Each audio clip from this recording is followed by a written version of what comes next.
So just to start, this film, Rick, is very different from a lot of things that you've done, right? The process was different. The timing of making it was very different. Could you just talk about how this got started, your connection with Oliver Sacks, and actually getting that footage, which I assume was the beginning of this whole thing? You know, I mean, like probably everybody here in this room, I had read and admired Oliver's work to one degree or another, and in fact, my wife Bonnie, where are you? There she is, right? She's Canadian, so she's in the far back row. You know, Bonnie had, as a producer for the CBC in Toronto, had actually had Oliver come on and knew Kate, you know, through that professional connection, and through somebody in our building, a wonderful literary agent. So it's all kind of connected in a wonderful way. Elizabeth Kaplan, who went to college with Kate Edgar and are best friends. When Oliver got this terrible diagnosis, you know, sort of kind of over Christmas and New Year's of 2014, 2015, Kate, through Elizabeth and Bonnie, got in touch with us, and we kind of jumped in, because the point was if we'd gone through any normal R&D period, Oliver would have been dead long before, you know, we could do anything. So we just jumped right in, and within a matter of weeks, we're there, and as you saw, in Oliver's apartment on Horatio Street. And I would say that I think most filmmakers make films because there's some really urgent thing that comes out of them that makes them want to do it, and this was in a certain way the ultimate yes project, where you just go, here's a suggestion, or in this case a request, are you in or you out? So we just went, we're in, and decided we would just stay in no matter what, and so within a few weeks we were there filming, and you know, it wasn't just the kind of the dollars and cents of it that was kind of put to one side, but also the narration here comes entirely from Kate and Billy and Oliver and 23 or 4 people, Mark Hominoff, Paul Theroux. Paul, where are you? You still, yeah, I have to say, I mean, Paul, thank you so much for, you know, your friendship with Oliver and for everything you said about them. No one will ever forget that when your mom calls you an abomination, where do you go? You go to San Francisco and stop writing home. So we make films where, you know, nothing's unintentional. It's almost only a nanosecond of the smile that creeps across your face when you say, Oliver, what are you writing about?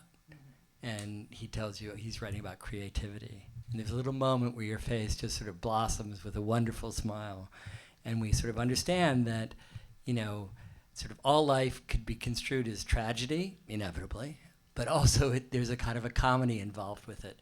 And that Oliver's commitment was to see, you know, where the joy could come from. And Isabel Rapin, you know, who didn't have to go through all the hugs. This is the last hug in my life. So it was an unusual, to return to your question, it was an unusual, for me and my colleagues, an unusual project in that, you know, it required us to be, in some sense, merely or purely responsive to it. And it's been, I have to say, one of the great joys and sort of privileges of our life to have that opportunity to try to respond. I just want to jump in a little bit, because I think Rick is being typically modest in talking about how we came to you to do this project, for which we're so grateful you were there. I had met you a few times, and I knew your work quite well, and I had a feeling, I mean, I know a number of filmmakers, and I had a feeling that you could meet Oliver on his intellectual level, which you did. It was immediately apparent that you connected with him and he with you, and that you had the sensitivity and the tact that he had to tell his story. And I just think it's an amazing film you've done. Thank you.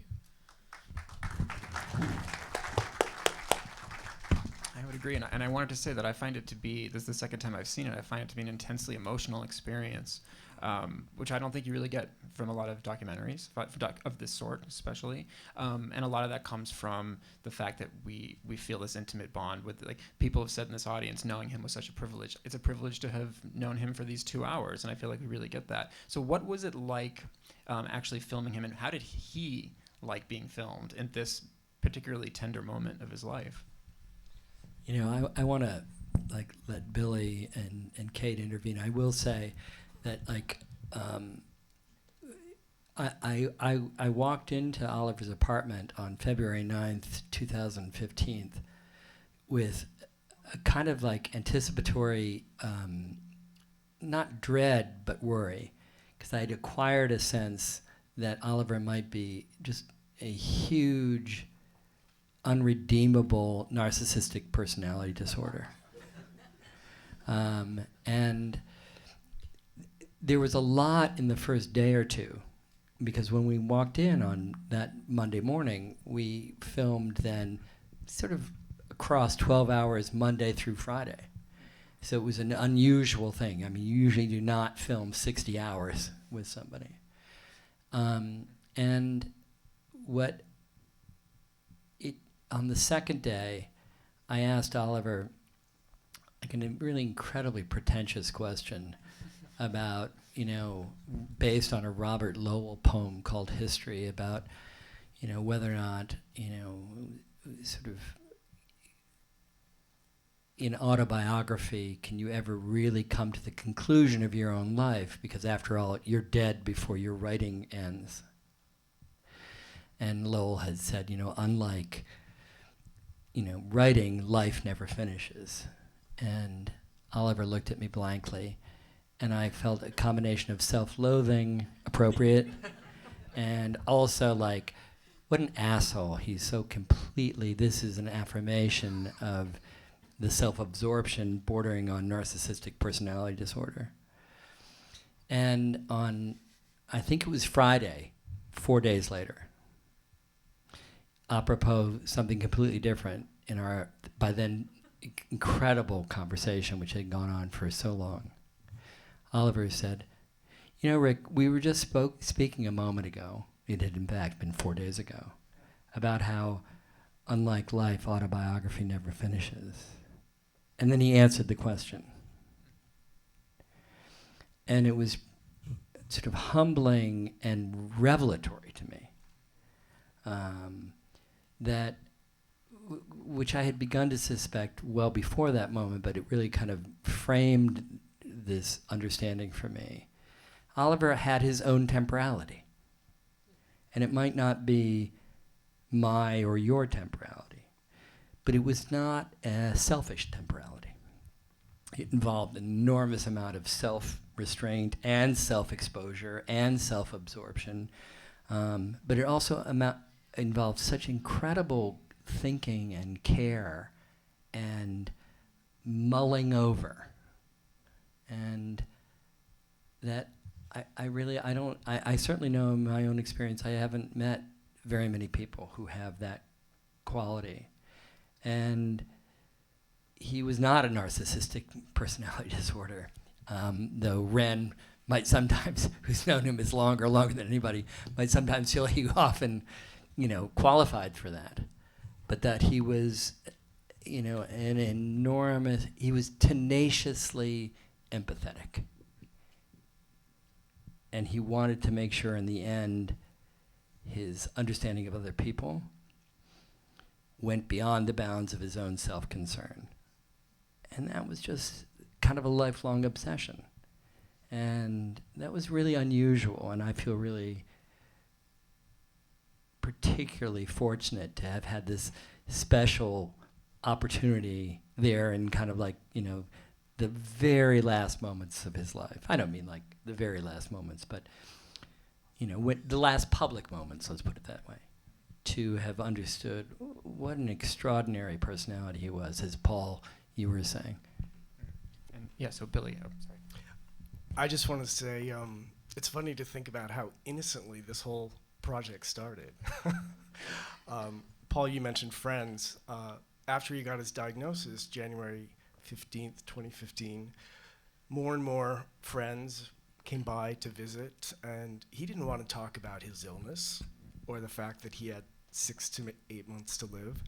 He wanted to read from this book that he had just finished, that he was so proud of, On the Move, and share it with friends. And so inevitably, he would read a chapter or a passage, and it was on one of those nights, and I was there when Mark and Anne visited for dinner or for drinks, and sure enough, Oliver pulled out the manuscript and read, and Anne said, "This should be on video."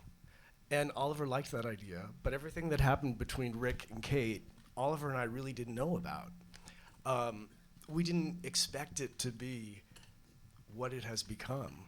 And the experience of filming daily, I want to say, was a joy. It was a joy. He loved it. And the whole crew was so fantastic. And you might think a marathon week of filming, I mean, really, it was like 9 to 6 every day, right? And we only had 1 week because Oliver was scheduled to have surgery the next Tuesday. So that was it. But he was on the whole time, and he enjoyed it. Each day we'd take a break to go swimming, he and I, but he would come back refreshed and ready to do more. And there's no outtakes with orange Jello or anything like that. I just want to make sure. Not that we're willing to share publicly. No. And specifically for Kate and Billy, the experience of watching a film about someone that you knew so intimately and so intensely. What was this? Maybe you've seen earlier cuts, but seeing this on a big screen must be amazing. Tonight's actually the first time I have seen it on a big screen, and it's intense, for sure. But it also feels, having seen various iterations along the way, feels very official and complete to see it on a big screen at Lincoln Center. Sometimes people ask me, what was Oliver's last year like, those last 8 months of his life after the diagnosis. And now I want to say, go see this film, because that is what he was like every day. I mean, even when the filmmakers were not there. Playing piano, going swimming, reading, writing so much, wrote so much that year. I mean, you and I had to play tag team to keep up with him. So it was a year filled with so much more joy than you might ever imagine. Joy and laughter. And I do want to ask something before I turn it over, because I know the audience will have questions, but considering all the writing he did, all the things he did, there must just be so much that you had to leave out. And it must have been hard to decide what to include in a movie that's less than 2 hours about someone whose life was so full and rich. How did you get it down to where it is?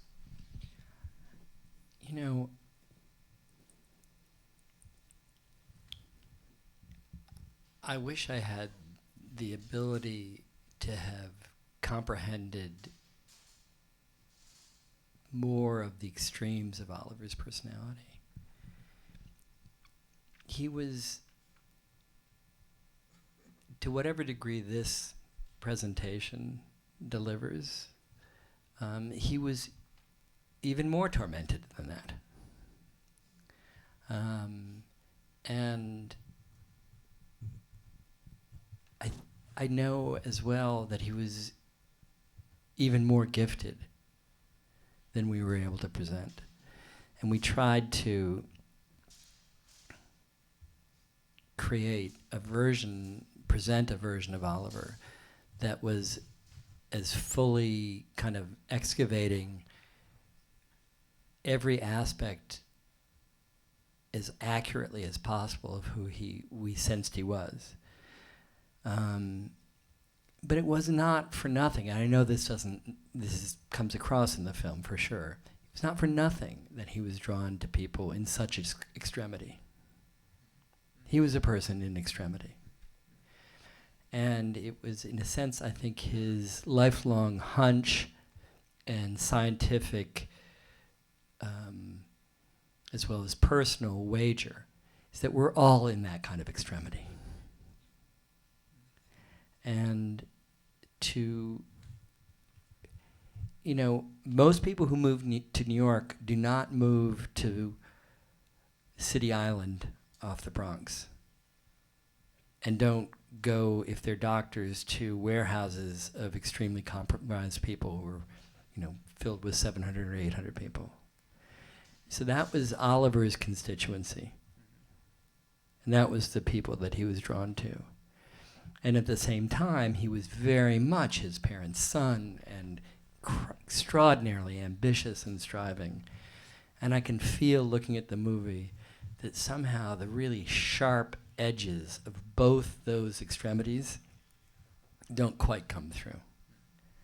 And if I'd tried to do more, if we'd tried to do more, we probably wouldn't. We did our best. But what I loved about knowing him as briefly as I did, and then having this extraordinarily self-indulgent opportunity to then think for years about what I had known about him, was to think about what it is to be a person who is that engaged with what it is to be a unique human being. And I just found that I think about that every day, and what I love about it is, Billy reminded us on camera in a moment that's not in the film about how what was the essay that late essay that you guys published, where he talked about, I revel in my irreducible biological uniqueness and in my kinship with all living things. And he really lived in some way at that complicated point of convergence and discrepancy. And that was really, I felt really an incredible, not honor, but just, it was so remarkable to have him share that convergence and discrepancy there towards the end of his life with a group of strangers, Buddy and Bonnie and, all of us. Well, I do think a lot of that complexity comes through in the film. I hope so. To say. I do too. So we should turn it over to the audience. Does anyone have any questions? Yes, right there. Yes. Oh, I'm sorry. Thank you. Well, first of all, thank you for this amazing film. For those of us not privileged to have known him, but who have loved him, literally loved him through his writing. And thank you, Billy, for the love you gave in these. After finishing his biography, it was you I wanted to turn to and say thank you for giving him this at the end of his life. I mean that very sincerely. And I want to direct my question to you. He makes a point of saying he never felt at home in a place. Am I correct? He felt part of something bigger than that. So I'm curious, if it's not imposing upon anything that's private, how his ending occurred. Is there a final resting place? Was there a ceremony? Did he give himself some sense of permanence after his life? I guess I can assure you that his passing was so peaceful, and he passed exactly the way he hoped to, which was at home and with loved ones there, and it was very peaceful, exactly the way he hoped to die. Is there a resting place, or was he cremated, or are we not allowed to ask that? He was cremated. Okay. I think what he made clear throughout his life was that what was important to him was his books. They're there. That is his monument, I think, as far as he was concerned. And they will live on for a long time, I think. By saying with kind of really callow glibness that here was in my opening remarks, here was a atheist English homosexual Jew, and therefore he was a New Yorker. The idea that the atheist part, which might be important to me, but that's not really what I'm talking about, that he was a deep scientist at some level who really felt strongly that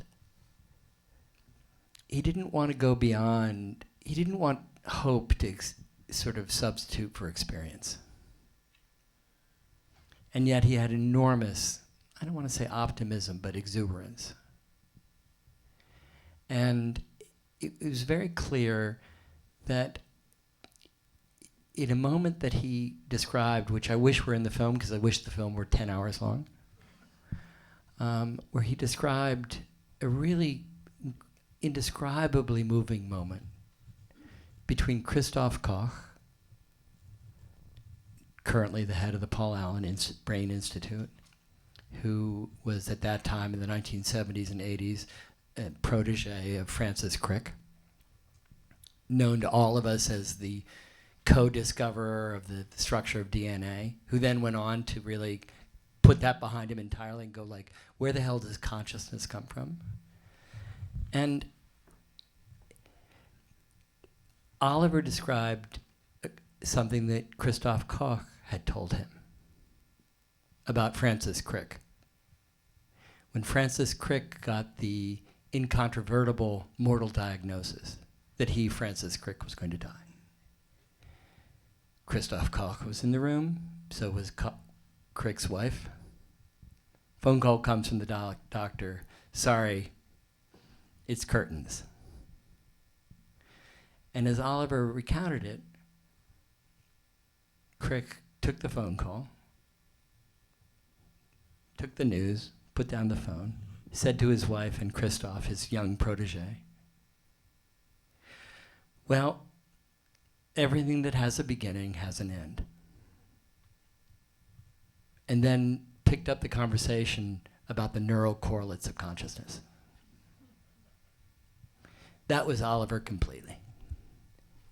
He talked about that story often and indeed lived out his life that way.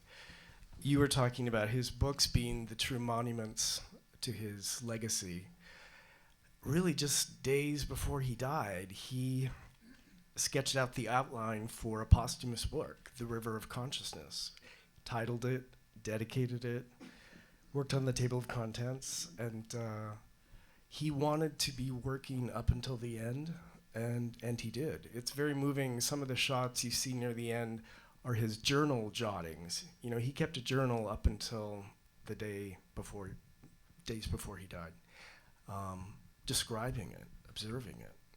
And so he did definitely see Francis Crick as a model and wanted to be working up until the very end, as he did. I'm getting a signal that we are running out of time, but I do want to have another question right here.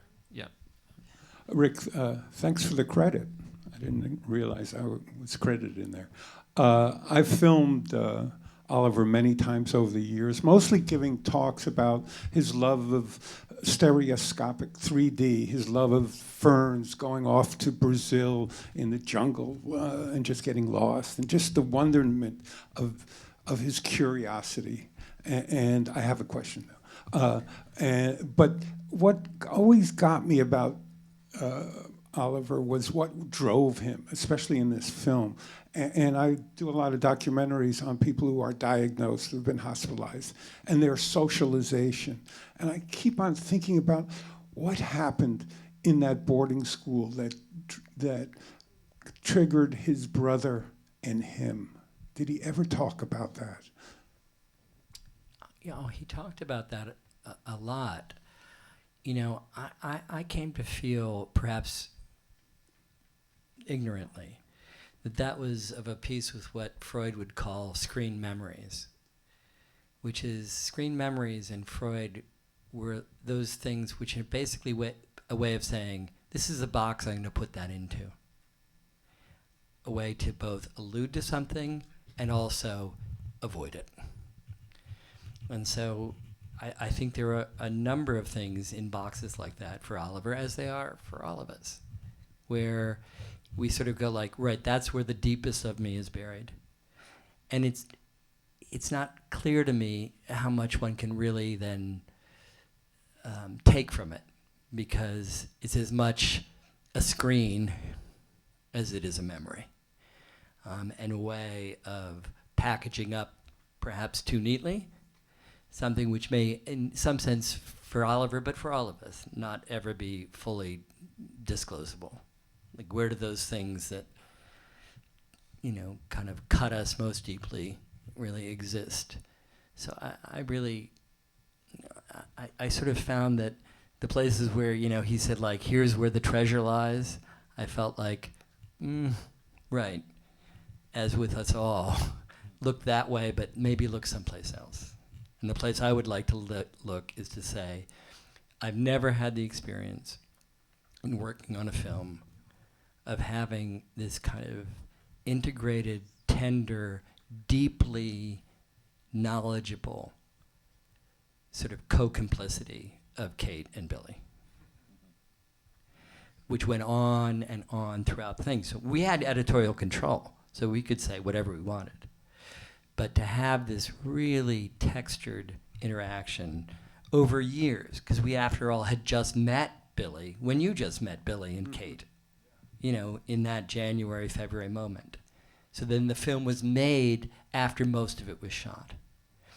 And the thing I found, there are things that are not in this film which are so powerful to me, which sort of comes from the archive of who Oliver was. One of them, and I'll just leave it, Kate provided many of them, but Billy provided this one. You know, Billy called us up, you know, a year or two in the editing. He had been going through Oliver's library, as you might imagine, a huge library. 10,000 books.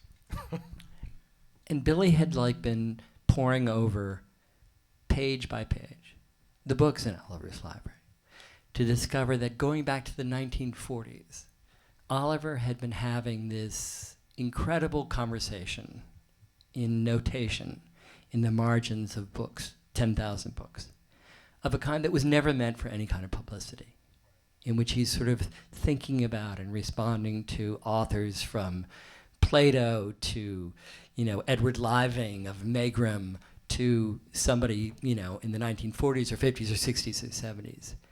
And it was so acutely revealing in that, and which I can't even begin to describe, like nobody but Billy or Kate could have provided this kind of insight, is this incessant, ongoing conversation Oliver was having without any need for applause or commentary or response. This kind of, he wanted to know. He's arguing, he's agreeing, he's cavilling, and I found it as a kind of testimony of the inner life of a remarkable human being, like nothing you'll ever read by Oliver. It's like the kind of the, you know, the inside DNA of a remarkable intellectual and human being and writer and neurologist and doctor, but where he's really just kind of coming out of the ground. And I just,